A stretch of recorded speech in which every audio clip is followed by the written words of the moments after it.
Hello everyone, I am PyroFalkon and this is Monster Rancher 4. In today's episode, we're going to be adventuring to the Kalaragi jungle in order to... Yeah, go ahead. I had that same... You know what? No, just rest. We're going to go there to try to unlock mochis, which is what I want to do with my life.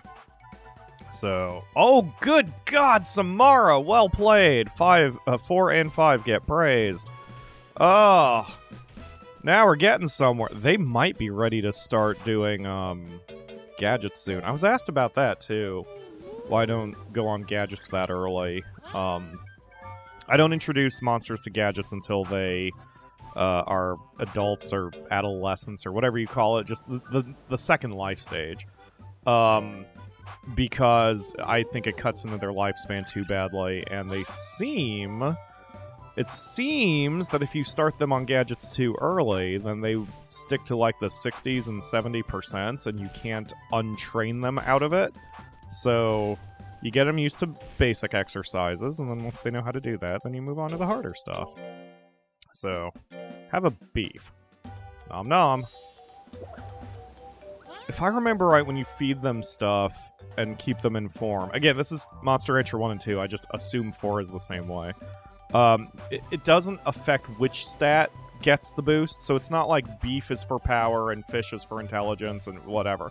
It's just good foods lead to good gains.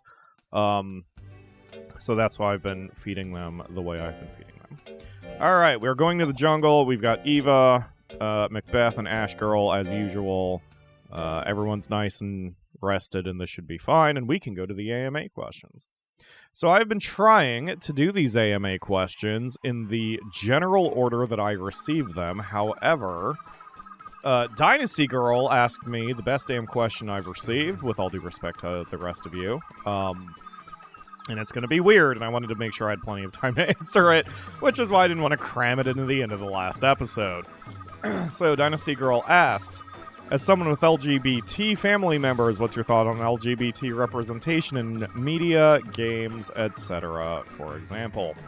So, just to preface this, I am a cis, straight, white-presenting male. I am the wrong person to give any sort of detailed answer, or rather, my opinion does not overly matter with the grander scheme.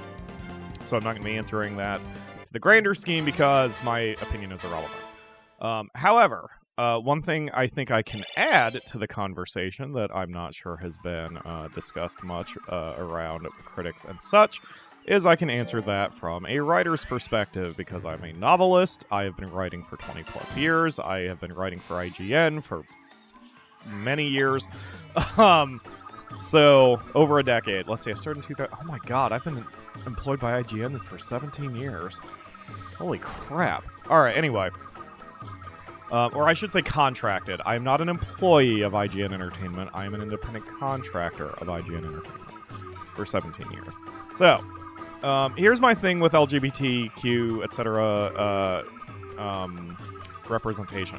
It's fine. I don't care in the sense of I'm glad there is representation, and certainly the game industry has made strides, maybe even faster strides than other mediums, especially the last few years. It's been pretty good. Doesn't mean it's been great, doesn't mean it's been perfect. Everything can be better, anything can be better. Literally anything can be better. You know, there's no perfect answer or whatever. But they've done well. The game industry in general has done well, especially, well, I was going to say especially the AAAs, but really... I mean, depending on the game, like especially for RPGs, representation has been there. Anyone in the LGBTQ community is not just automatically cast as a villain in most games or whatever, and that's good. However, here's my issue, if it's even an issue. That's probably the wrong word to even use. Here is my concern, I guess, with representation. I believe, from a perspective of a writer... I believe forced inclusion is just as bad as forced exclusion. I don't think that there should be token characters. And that's anything. I don't like token black characters. I don't like token Hispanic characters. I don't like token women characters. I don't like token gay characters. I don't think you should add someone just to do a checkbox. Because that cheapens whatever you're trying to represent. If you have a game where 99.9% of your cast is straight white males, and then you have like one woman and her task is to get kidnapped, then you can't just be like, oh, we have a woman on our game, we're diverse. Like, that doesn't help anything. It's not whether the character has a particular quality, it's whether they are a character first who happens to have a particular quality.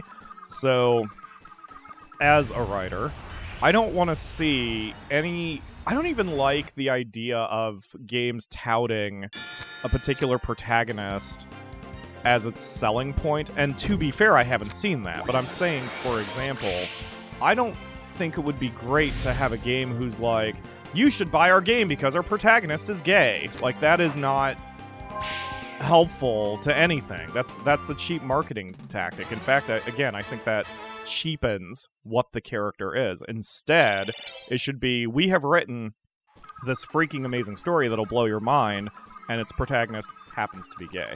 And that will help lead to not only good inclusion and well-written characters and well-written stories, but also it will help normalize the trait, the characteristic, without turning it into a stereotype.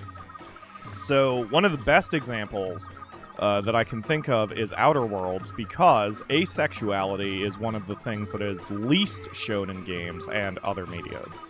And it has one of the best characters of 2020 or 19. When did Outer Worlds come out? Whatever year. In my opinion. Oh, it was 2019, wasn't it? Anyway, a girl named Pavarti, who is an asexual woman, and it's just not a big deal, because like when you meet her, what she's doing is she's standing up for poor people and she's standing up for workers, and she doesn't understand why there's so much greed in this world of Outer Worlds, and she wants to fix that. I think her opening mission is she's trying to talk you into diverting power from an evil corporation to help some peasants or whatever. And then when you talk to her and get to know her, she's like, she talks about how she's out of step with most people, which of course resonates with me, but from a whole different perspective. And through later conversations, you find out that she can't be romanced, although none of the characters in that game can be romanced. But she can't be romanced because she's asexual. She just doesn't care. She has no interest in romantic relationships, and that's fine. And she even acknowledges it's fine when she's like, you know, this one particular dude always wanted to date her, and she just wasn't interested. And that's it. Like, she didn't hate the guy because he was interested in dating her. She didn't judge him. She just wasn't interested. And that was it. And that's it. And, like, that is it. She happens to be an asexual character, but she cares. She's kind. She wants to do good. She really hates the main character if you make morally dubious choices, or if you are torturous or cruel or whatever. Like, she's a good character first. Everything else is second. The fact she's a woman, the fact she's not white, the fact that she is asexual, like, all of that doesn't matter. She's a good character first, and that's what we need to see more of. I think we are on the right track for women being represented that way. Games like Horizon Zero Dawn, Hellblade: Senua's Sacrifice, those are good stories, arguably, with good character. Now, again, see, there's a difference, this is just a little aside, there's a difference between me recognizing the technical aspects of a story and whether it personally resonates with me or whether I think it's good quality. And The Outer Worlds with Pavarti and Hellblade: Senua's Sacrifice are good examples because I didn't really care for either game. But that is no impact on the writing, the protagonist, the details, that kind of thing. Oh, actually, I don't want high counter. So, you know, anyway, so that's the deal with Parvati. Like, she's a phenomenal character saddled with an okay game that just didn't do anything for me. I love Fallout, and I thought Outer Worlds was, you know.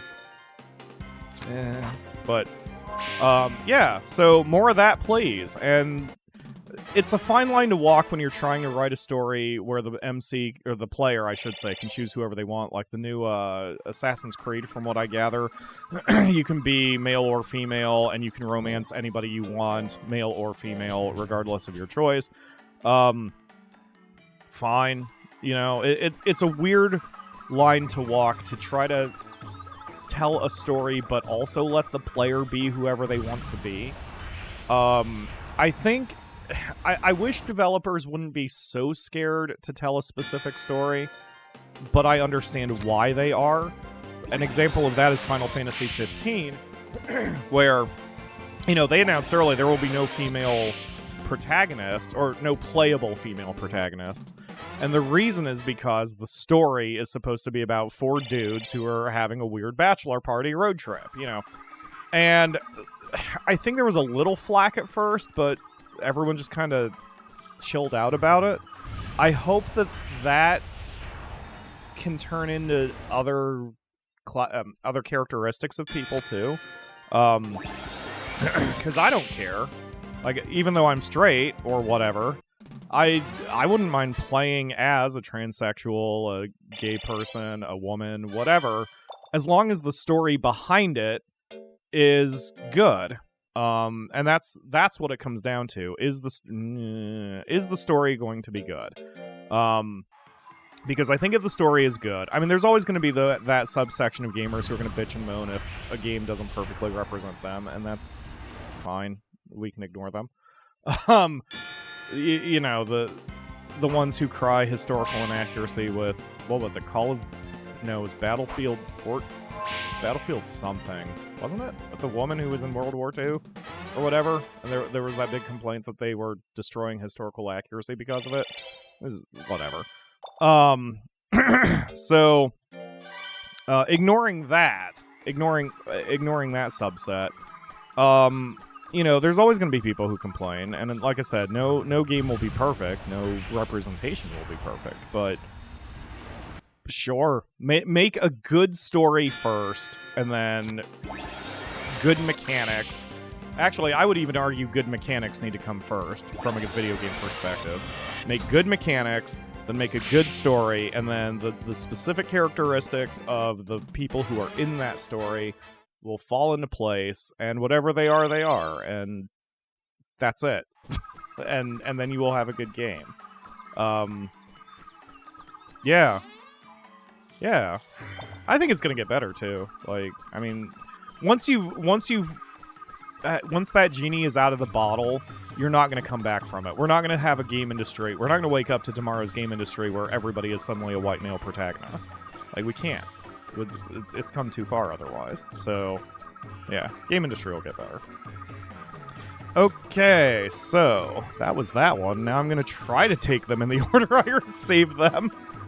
Okay, that question requires additional research. That requires additional research. Kalo asks, what game franchises have surprised you with how well they have gone downhill and have done way better than expected? That sentence doesn't fully make sense. I assume what you're saying is how well they've gone down, not downhill, as in how well they have sold, I guess? Call of Duty. I don't understand how first-person shooters like Call of Duty and Battlefield have continued to survive year after year after year after year after year after year without very many major changes to the formula. The only thing I can think of is that most people who play those FPSs don't play them like, they treat them like a sport, because I understand sports games. I mean, I could make the same argument that people buy FIFA year after year after year after year after year. But sports have rule changes, they have personnel changes, they have different leagues, and I guess that's what first-person shooters have become at this point. that they have, that their main players are just in it for the sport aspect, and every new game is a new season, I guess. But whatever. I mean, it's something I'll never fully understand or get, but I will, I mean, I respect. I mean, just because you play a first-person shooter doesn't mean whatever. I mean, who gives a shit? It's like anything else. I don't have any right to tell you how to spend your money, so if you want to buy Call of Duty Shoot-A-Man number 563, then go buy Call of Duty Shoot-A-Man 563. Play it. Have fun. I don't give a shit. It doesn't... That's the thing, like, when... Other people's decisions don't impact my fun. I mean, that was sort of the joke I was doing in the last episode, like, you know, the elitist gatekeeper gamers who are like, if you don't play Blood Souls, then you're not a real gamer. I'm like, fuck you. It doesn't matter. Like, one person playing Blood Souls does not affect me playing Monster Rancher, nor does it affect the Akamura playing Animal Crossing, nor does it affect someone else playing The Sims, nor does it affect someone else playing Mario. Like, none of it matters. Your childhood and your hobbies are not ruined by someone else's activities unless they are blatantly and maliciously attacking you. And they're not.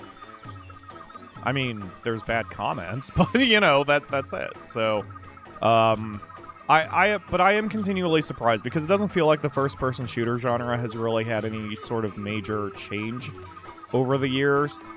Although I could be wrong because that is one genre I kind of tend to avoid. But I know adventure games have changed over the years. Construction games changed over the years because Minecraft used to be the gold standard, and now I would well, it probably still is, but like you have games like Conan Exiles that have their own twist on the genre, their own method of doing things that changes the basic premise of the game. So I just don't see what first-person shooters have done over the years that have really changed anything. But I could be wrong. I don't care about first-person shooters. Otherwise, I don't know. Most games that do really well, I can sort of see the logic behind, even if I'd never play them. Like Fortnite. I don't understand why Fortnite... Well, no, let me rephrase that. I do understand with Fortnite. I don't like Fortnite as a concept, but I'm not a competitive gamer. But it's competition, it's bright colors, it's building things, it's loads of skins and dances, so it shows your individuality. I get it. I get why it's so popular. So even though I'll never play it, I think first-person shooters are really my only answer to that one.